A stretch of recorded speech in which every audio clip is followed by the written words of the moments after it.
Hello tout le monde, bienvenue sur la chaîne de Léo et Max. Là, on est enjoué. Je sais pas pourquoi, mais ça va envie. Ouais, bah, je suis content, tant mieux, hein, j'ai envie de dire, puisqu'on va parler d'un épisode qui met de la joie. Et j'ai bien peur qu'il mette de la joie. On n'a pas lu le manga. Donc c'est no spoiler. Non. On va juste spoiler cet épisode 5 du coup. Mais vu comme il se termine avec un appel au combat, avec une première alerte, cet épisode, j'ai bien peur que la joie soit de courte durée, mais je vais pas vous gâcher le bonheur maintenant, vu que là on est dans une admission finalement. Une admission, non seulement pour Ichikawa, qui fait la narration maintenant apparemment, ou alors je me réveille peut-être que maintenant, peut-être qu'il a fait les précédents épisodes, mais j'ai pas souvenir. Et puis Kafka, du coup, qui est accepté aussi, en tant qu'aspirant. Donc ça veut dire qu'il va aspirer, voilà. Il passe l'aspirateur, c'est ça. C'est exactement ça. D'ailleurs, abonnez-vous les amis, hein, surtout c'est très important pour que l'on puisse être de plus en plus vu et pour nous soutenir. Et avant de débuter la vidéo, on remercie Wondershare Filmora qui sera notre partenaire pour plusieurs mois. Si vous suivez les vidéos sur la chaîne, vous en avez peut-être déjà entendu parler, mais il est toujours bon de rappeler que c'est le logiciel de montage à avoir en ce moment. Peu importe tes besoins, qu'ils soient professionnels ou amateurs, car il regorge d'outils et de fonctionnalités. Il y a d'ailleurs un point qu'il faut absolument qu'on souligne aujourd'hui, c'est l'étalonnage. Un impératif pour avoir des vidéos de qualité. L'idée est simple, régler la température des couleurs, le contraste, la saturation et tout autre aspect lié aux couleurs de votre vidéo. Le tout pour donner un look ou une ambiance homogène spécifique à votre image. Je vois où tu veux en venir, tu veux parler des LUTs 3D que propose Filmora. Exactement. En même temps, il faut dire que Filmora propose plus de 800 LUTs et filtres qui peuvent vraiment transformer l'apparence de tes vidéos. Tu peux passer d'un look vintage à un look cinématographique en un clin d'œil. Yes, c'est vraiment impressionnant n'empêche. Est-ce que tu peux expliquer comment ça fonctionne exactement? C'est super facile en fait, tu importes simplement tes LUT dans Filmora et tu les appliques à tes clips. Ça donne instantanément à tes vidéos ce look professionnel et texturé. Il faut savoir que Filmora utilise des algorithmes sophistiqués pour des ajustements de couleurs précis. Tu peux garder le style unique de ta caméra tout en maximisant la texture de tes images. C'est vrai que c'est super fastoche, parce qu'il te suffit de naviguer, choisir sans effort parmi une gamme de catégories de filtres spécialisés, et hop, t'appliques. Fini les mots de tête liés aux ajustements alambiqués des paramètres. À se demander si c'est pas le Dr Brief qui a conçu tout ça tant c'est poussé. C'est sûr ça. En tout cas, vous verrez, vous allez vraiment élever vos créations au niveau supérieur, et avec plus de 800 options, il y en a forcément pour tous les goûts. Ouais, n'attendez plus, c'est le moment d'acquérir votre logiciel, et ce faisant, vous soutenez aussi la chaîne. En tout cas, nous, on a testé et validé le logiciel. N'hésitez pas à l'essayer vous aussi en cliquant sur le lien dans la description, sans aucune restriction de temps, ou en vous abonnant pour une utilisation illimitée. Merci encore à Wondershare Filmora, et on est parti pour la vidéo. Effectivement, Kafka, aspirant, j'ai bien aimé ce statut finalement, parce que je me disais comment il va être accepté, parce qu'on se doute qu'il va l'être à un moment donné, et le fait qu'il ait ce statut un peu spécial, en mode, bon, je t'ai repéré, il y a quelque chose, j'aime bien, mais bon, faut encore que tu fasses tes preuves pour être validé définitivement. J'ai bien aimé parce que finalement, ça le fait rentrer dans ce schéma d'intégration, on va dire ça comme ça, mais avec toujours le couperet au-dessus de sa tête, tout peut s'arrêter à tout moment. Donc, ça nécessite à ce qu'ils doivent se dépasser, mais on apprendra aussi que c'est pas que par gentillesse que commandant Hoshina là, il a fait. Moi, je l'aime bien, moi je trouve il est gentil. Moi, il me fait rigoler. Donc, quand je veux le valider, tout, wow. Il fait ça, faut savoir. Il y avait quelque chose d'autre dans son petit crâne, le commandant. Ouais, Hoshina coupe au bol, qui au début il paye pas de mine comme ça et tout, il rigole un peu de sa gueule, mais c'est lui qui le sauve. Hein. Sinon, il n'était pas qualifié et admis, notre cher Kafka. Donc, heureusement qu'il y avait coupe au bol et on apprend effectivement qu'il a quelque chose en tête, puisqu'il a bien capté. Hein, qu'il y avait une fortitude de 9,8 qui était apparue, et en même temps que ça, il y avait un aspirant qui avait disparu, lui. Bon, alors certes, Kafka il était à 0, mais il était quand même monté à 0,01, ce qui permettait peut-être de justifier le fait qu'il soit détectable, je sais pas du tout hein, comment ça marche, mais le fait qu'il ait remarqué qu'il manquait un aspirant, tu vois. C'est bon, s'il est à 0, ou alors ils sont comptabilisés par leur tenue, je ne sais pas. Peu importe, mais en tout cas, ça lui a fait naître un doute dans son esprit et il s'est dit, lui, je vais quand même le prendre et je vais le garder à l'œil. Et c'est pour ça, du coup, qu'il le prend dans sa section. C'est d'autant plus intéressant parce que ça permet de confronter également les différents personnages qui auront pas mal de... Enfin, qui vont confronter leurs envies, leurs motivations tous, mais alors tous, il n'y en a pas un qui n'est pas lié à Mina, hein. Je sais pas si vous avez remarqué. Ouais. On l'apprend dans cette scène de bain d'ailleurs, dans les... quand ils sont tous en mode ouais moi c'est parce qu'en fait je l'admire. Moi. Ah ouais toi aussi parce que moi aussi je l'admire en fait. Ouais mais moi aussi je l'admire aussi. C'est moi plus qui l'admire plus que toi. Et toi pourquoi t'es là et tout et Kafka il fait en fait bah disons c'est mon ami d'enfance. Mais d'où c'est ton ami d'enfance? Mais j'aime bien parce que ça vient nous prendre à contre-pied parce qu'on s'attendait tous à ce que il ait ce secret un peu à garder, tu vois, qu'il révèle pas, surtout avec la scène du début de l'épisode. C'est-à-dire que je trouve que cet épisode est un peu en deux parties. Alors j'imagine que comme en manga c'est en chapitre, on n'y fait pas trop gaffe. Mais dans cet épisode qui adapte du coup les chapitres 10 et 11 et quelques pages du 12e, le truc c'est qu'il y a une sorte de basculement. Le début je me serais cru dans un truc genre Seraph of the End, pour ceux qui connaissent, Owari no Seraph, où on est dans un truc d'armée, etc. On se fait un peu chier, il y a une réunion et tout. Et puis bon, il balance ouais Mina je vais te rattraper et tout. Mais il se tape la honte, il se tape l'affiche et tout. Et il y a cette ambiance depuis le début un peu de Kaiju, en mode les autres se foutent de sa gueule, nous on sait ce qu'il vaut. Et on voit aussi Kikolu, Kikolu qui est en kiff sur lui et du coup là c'est avéré x10. On a cette ambiance au début, du coup qui nous fait nous dire ah, il doit pas révéler qu'il est en lien avec Mina et que c'est son objectif. Et bah c'est justement ce qu'il fait dans la deuxième partie de l'épisode, et du coup on est très étonné aussi que les autres, leur objectif soit aussi Mina. Donc du coup ça vient nous prendre à contre-pied au sein du même épisode. C'est pas un truc que j'ai détesté dans le sens où du coup c'est moins convenu. Tu vois, c'est plus inattendu plutôt. Ouais c'est vrai, ça vient nous prendre à contre-pied et je trouve que tu vois le fait d'avoir révélé son secret malgré tout, un peu par obligation vu que tout le monde se livre, ça les a tous rapprochés. Tu l'as dit au début, ils se foutent tous un peu de sa gueule et t'as l'impression qu'il est un peu seul contre tout le monde. Et il a que le public avec pour lui, et Ichikawa. Et Kikolu, là, parce que d'ailleurs, il y a quand même des... Il s'est livré dans le bain, mais il s'est livré au restaurant aussi, parce qu'il lui a tout dit. Du coup, Kikolu, elle débloque, mais en même temps, elle lui dit faut surtout pas que t'en parles, parce qu'il fait ouais, mais peut-être ils peuvent me soigner et tout, parce que ça fait chier et tout. Elle fait non, rien du tout, tu fais rien de tout ça, ils vont te dégommer si jamais c'est ça. Tu vas servir qu'il parle comme ça en soit mode. Soit t'es mort, soit t'es cobaye.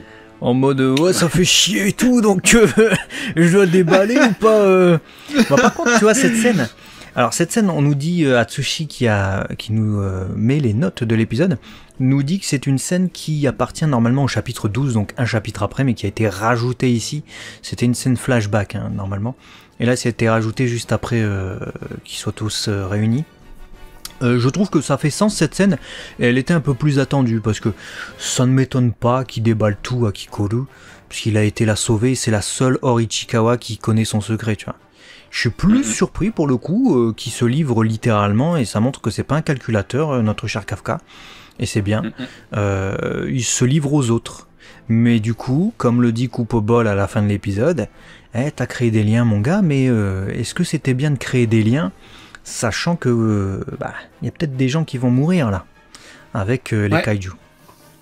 Mais c'est bien pour nous viewers et lecteurs, c'est bien parce que il fait vraiment partie d'une fratrie là maintenant et on va commencer à s'attacher. On s'était déjà attaché à Ichikawa et à Kikolu et maintenant on va s'attacher aux autres. Alors j'ai pas encore retenu leur nom, je sais pas si toi tu les as, mais cheveux rouges, je les ai notés. Cheveux bleus. Je les ai notés comme je prends des notes généralement au milieu d'épisode. Il y a Furuhashi, c'est le gars avec les cheveux roses là qui fait moi je t'ai refusé et tout, j'ai la fleur au fusil. Il y a quoi?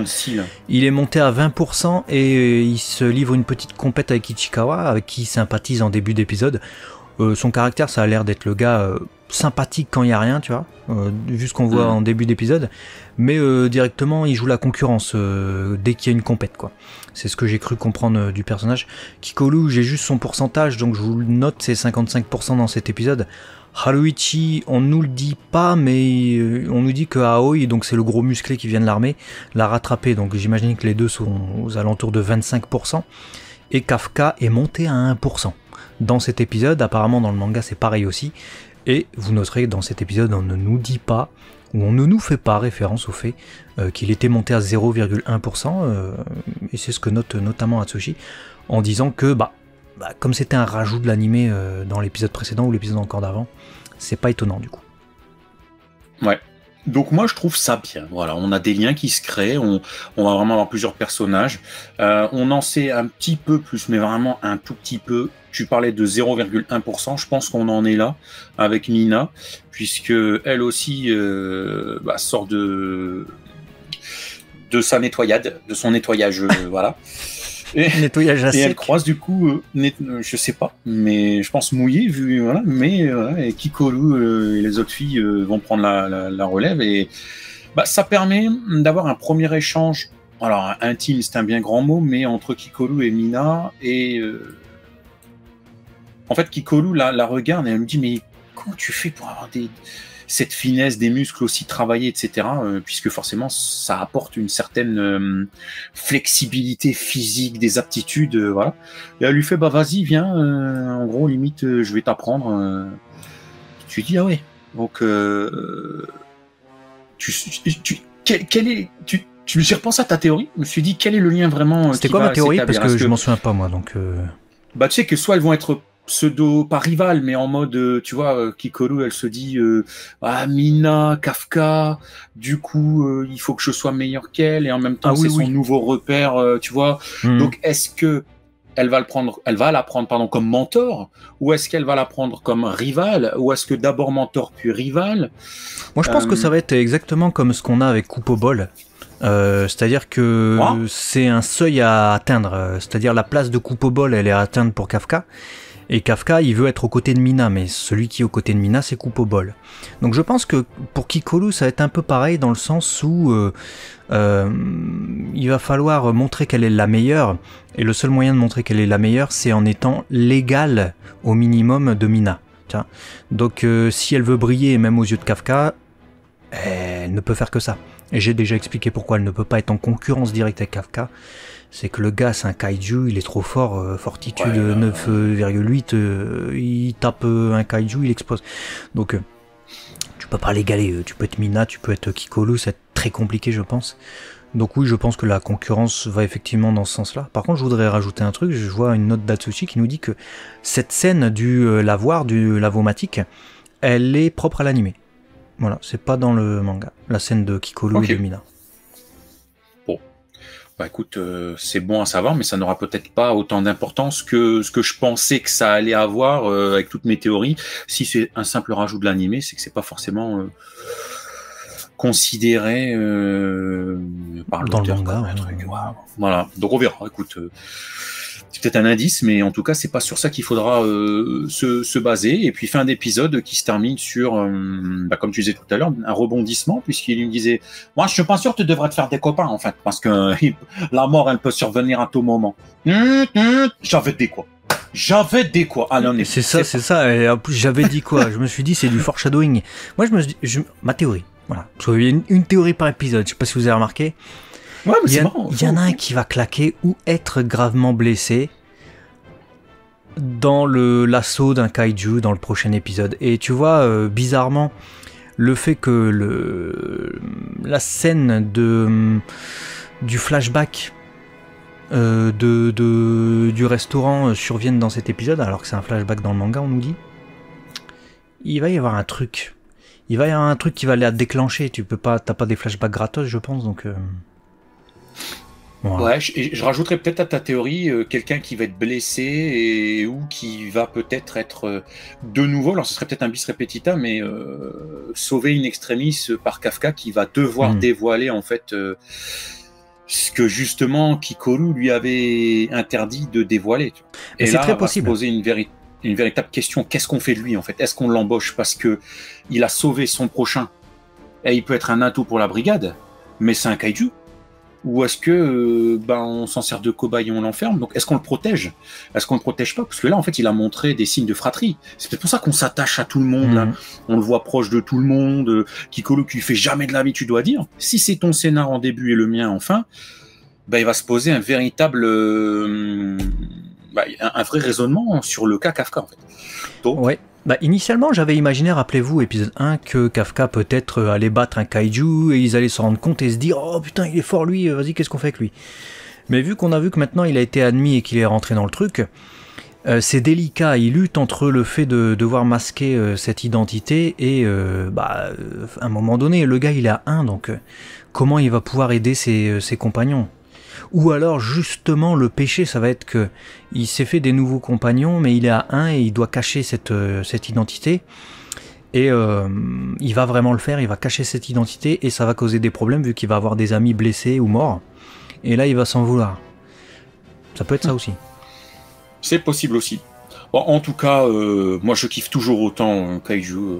Vraiment, c'est une œuvre qui me fait bien kiffer en ce moment. J'espère que toi aussi. Hein, parce que... Ouais, les génériques sont bons. Alors ça commençait doucement cet épisode, hein, mais c'est vrai qu'après, dès que tu rentres dedans, t'es pris, t'es embarqué. Et puis quand la fin survient, tu te dis ah putain déjà.